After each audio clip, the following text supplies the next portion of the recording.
Deputeti Morgim Lushtaku ka komentuar për plasjet e fundit publike me aktoren dhe kolegen e tij në kuvend, Adriana Matoshi, pas një postimi fyes nga familja Lushtaku.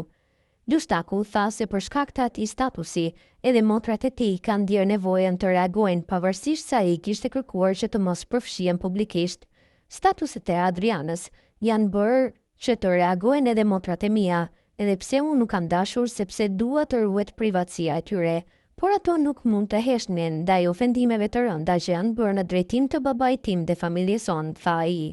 Ai shtoi se e sheh reagimin e Matoshit si të motivuar nga të tjerë, duke përmendur konkretisht Dejona Mihalin si person që, sipas tij, po e nxit aktoren. Duke e ditur nivelin e Adrianës në jetën publike dhe politike, mendoi se ajo është përdorur si marsh nga Dejona Mihali për të humbur vëmendjen nga ajo që po ndodh në Mitrovic, nga vjedhja masive dhe manipulimin që tashmë po dalë në pa, dhe kemi edhe aktakuzën e Rozeta Hajdarit, deklaroi ndër të tjera Lushtaku në këtë reagim të tij ndaj Adriana Matoshit.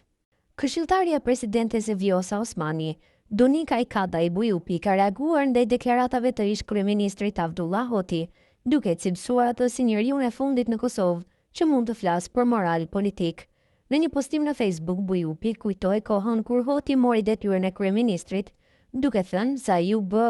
në përshkelje dhe keqpërdorimit të vullnetit të qytetarëve, pa fituar vota për vete dhe në mënyrë krejtësisht kundër kushtetuese.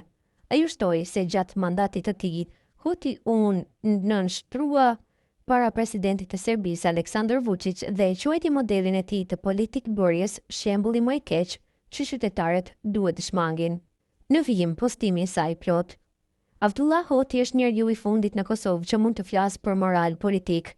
I bërë kryeministër nëpërmjet shkeljes së keqpërdorimit të vullnetit qytetar, pa votat të tij në mënyrë krejtësisht kundër kushtetuese, e duke u nënshtruar para Vučićit për ata pak muaj se ishte kryeministër, modeli i tij i politikbërjes është shembulli më i keq që qytetarët shumë motë e kanë kuptuar se nuk duhet ta ndjekin. Edhe sot, pas ka tentuar të mashtrojë sërish, sa i përket deklaratës së presidentes sonë, ajo ka qenë i qartë se votimi i zgjatjeve buxhetore, plani i rritjes së buxhetit i RDK-s, 100 miliona të bankës botërore e tjerë, janë çështje në vullnet të partive politike të përfaqësuara në kuvend, pra në vullnet të gjitha partive, jo vetëm njërës apo tjetrës. Presidentja ka propozuar që me që partitë opozitare nuk janë dakord që këto vendime e ligjet të procedohen në kuvend nga qeveria në detyrë, kjo të bëhet nga presidentja brenda kompetencave kushtetuese dhe nga vetë deputetët, përsëri brenda suazave kushtetuese.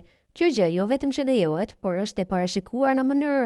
taksative në kushtetut dhe në ligjet në fuqi. Pra mundësia për të kaluar edhe planin e rritjes, edhe zgjatjen buxhetore dhe marrëveshjet me Bankën Botërore edhe buxhetin e RTK-s dhe shumë vendime të tjera ekziston. Por ekzistojnë edhe njerëz si Hoti, që i gënjejnë qytetarët pa pikturpi sepse në asnjë mënyrë nuk mendojnë se moskalimi i këtij vendimi mund t'i humbë Kosovës mbi 1 miliard euro dhe në mungesë të buxhetit mund t'i lërë mijëra familje pa paga, pa ushqim, pa barna të nevojshme e pa institucione funksionale. Hotit natyrisht kjo si intereson, ashtu se nuk i ka interesuar kur, prioritetin e ka të sulmoj presidentin. Njësoj si atëherë kur thoshte se Vjosa Osmani du të marrë 0 vota.